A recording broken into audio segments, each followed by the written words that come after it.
there. Subscribe to my channel. And also press this bell icon.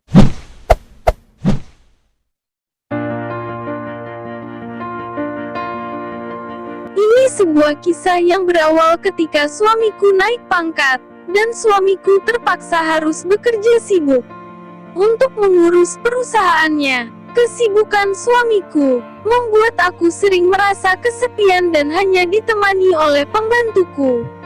Hingga akhirnya pembantuku menggodaku. Namanya Pak Andik. Dia ini pembantu yang disediakan oleh suamiku sebagai sopir pribadiku. Dulu sebelum suamiku menjadi orang sibuk, kemanapun pergi aku selalu ditemani olehnya. Kalau sekarang suasana terasa berbeda. Hari-hariku hanya ditemani oleh Pak Andik dan pembantuku yang lain. Oh ya, kenalkan dulu aku Shanti, usiaku 33 tahun. Saat ini aku berdomisili di Jawa Barat, di salah satu kota terbesar di daerahku. Pak Andik pembantuku atau sopirku ini berasal dari daerah Sulawesi. Dia merantau ke sini untuk mengadu nasib, karena di kampungnya lowongan pekerjaan terasa gitu sulit. Dia terpaksa meninggalkan anak dan istrinya demi mencari selembar uang dan sesuap nasi. Inilah kisah yang terjadi. Suatu hari seperti biasa aku mau pergi ke salon untuk melakukan perawatan. Walaupun di usia sudah 35 tahun. Aku terbilang masih cantik, ya gitulah pandangan orang-orang terhadapku. Ayo Nyonya, jika sudah siap kita berangkat, ujar Pak Andik. Tunggu sebentar ya Pak, saya ambil tas saya dulu, jawabku kepadanya. Di perjalanan menuju salon, Pak Andik banyak bercerita tentang kehidupannya di kampung, gitu juga denganku. Aku sudah sangat dekat dan akrab kepadanya. Aku juga banyak bercerita tentang hobi dan kegiatanku sebelum Pak Andik berada di sini. Saking asyiknya kami mengobrol di dalam mobil, sehingga Pak Andik menjadi tidak fokus dan seketika mobil mengalami kecelakaan kecil dan menabrak tiang jalan. Lalu kami dilarikan ke rumah sakit terdekat. Saat sampainya di rumah sakit, aku terpaksa dioperasi kecil dan harus menjalani rawat inap untuk memulihkan kondisiku. Sementara Pak Andik tidak gitu parah. Dia hanya cedera di bagian tangan kiri, dan tidak gitu memerlukan penanganan yang serius. Setelah 3 hari berada di rumah sakit, Pak Andik meminta izin untuk menelpon suamiku. Dia ingin memberi kabar atas kecelakaan yang menimpa kami berdua. Bagaimana Nyonya, apakah saya harus menelpon Tuan?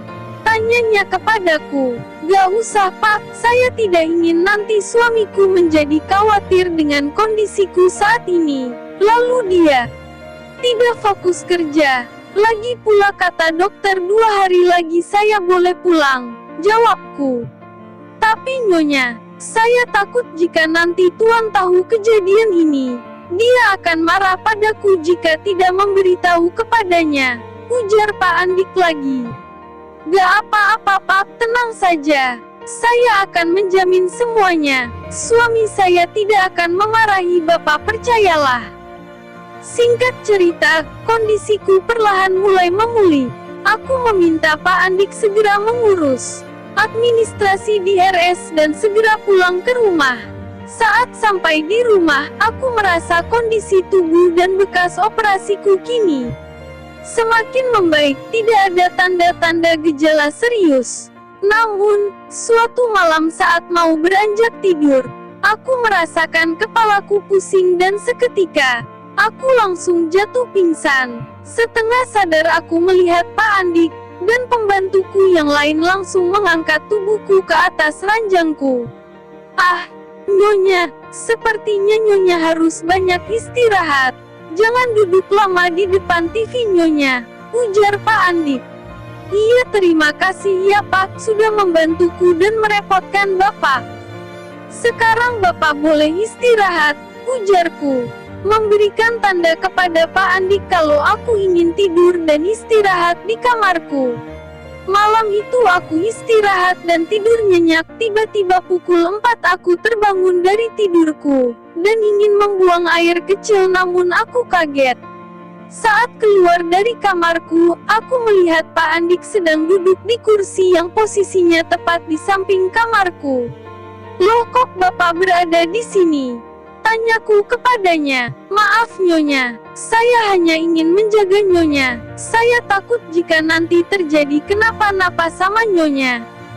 Jadi kalau berada di sini saya bisa mendengar dan mengetahui kondisi Nyonya. Maafkan saya Nyonya," jawab Pak Andik dengan ekspresi sedikit takut kalau saya akan memarahi atau menaruh curiga kepadanya. "Oh gitu. Tapi gak apa-apa kok Pak. Lagian Bapak juga butuh istirahat. Bapak istirahat aja di kamar Bapak." Lalu Pak Andik segera berlalu ke tempat istirahatnya. Saat berada di kamar mandi, aku memikirkan Pak Andik. Dia bekerja sangat baik dan rela begadang demi memikirkan kondisiku saat ini. Dalam hatiku, apakah benar Pak Andik tulus menjagaku atau jangan-jangan dia ingin memiliki niat jahat padaku? Aku gak boleh berpikir negatif. Akhirnya aku membuang pikiran negatifku. Sepertinya itu tidak mungkin. Pak Andik selama ini sudah bekerja dengan baik dan sangat menghormati aku dan suamiku. Besok paginya, 2 orang pembantuku meminta izin pulang kampung dengan alasan keluarga mereka sedang ada hajatan. Dengan berat hati akhirnya aku terpaksa mengizinkan mereka, dan di rumah hanya ada aku dan Pak Andik, sopirku. Singkat cerita, kondisiku sudah pulih dari sakitku, dan aku pun sudah bisa beraktivitas kembali. Suatu sore aku melakukan olahraga kebugaran.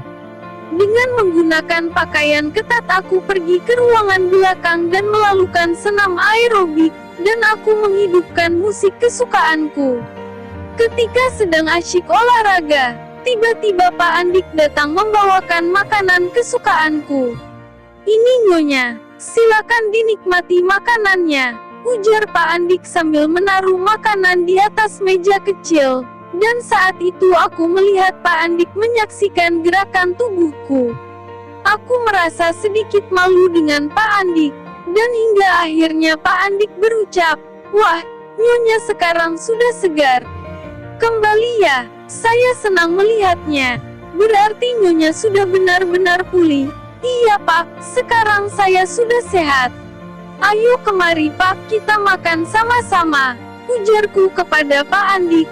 "Gak usah Nyonya, jatah makanan saya sudah ada di dapur. Gak enak saya Nyonya makan barengan sama istri majikan saya." Bapak bisa saja. "Gak apa-apalah, ayo sini kita makan bersama," ujarku kepadanya.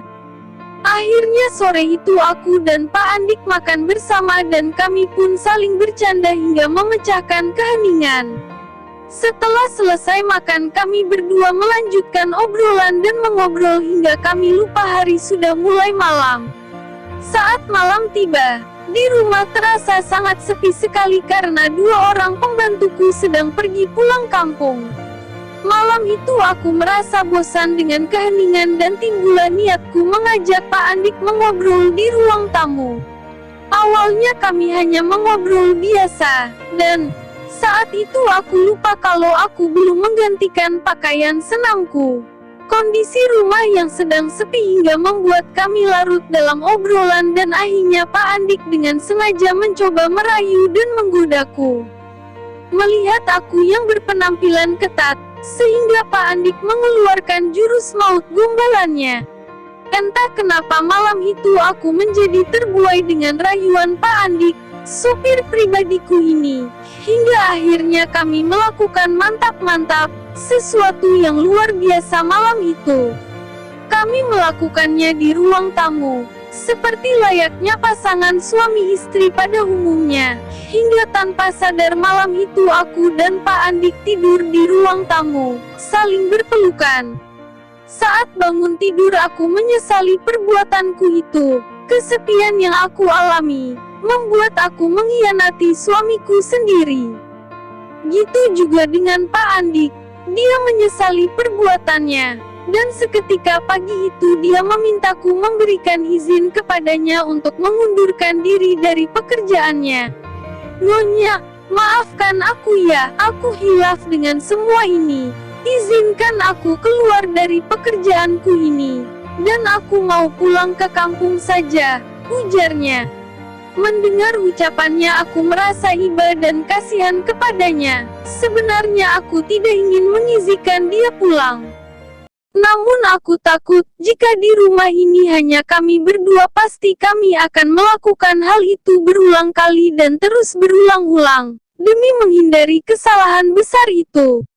Apalagi terhadap suamiku. Lalu aku mengizinkan Pak Andik pulang, dan memberikan dia pesangon dalam jumlah yang besar, agar bisa dia gunakan uang pesangon itu untuk kebutuhannya nanti jika sudah tiba di kampungnya. Itulah kisahku, semoga menjadi inspirasi. Hey there. Subscribe to my channel. And also press this bell icon.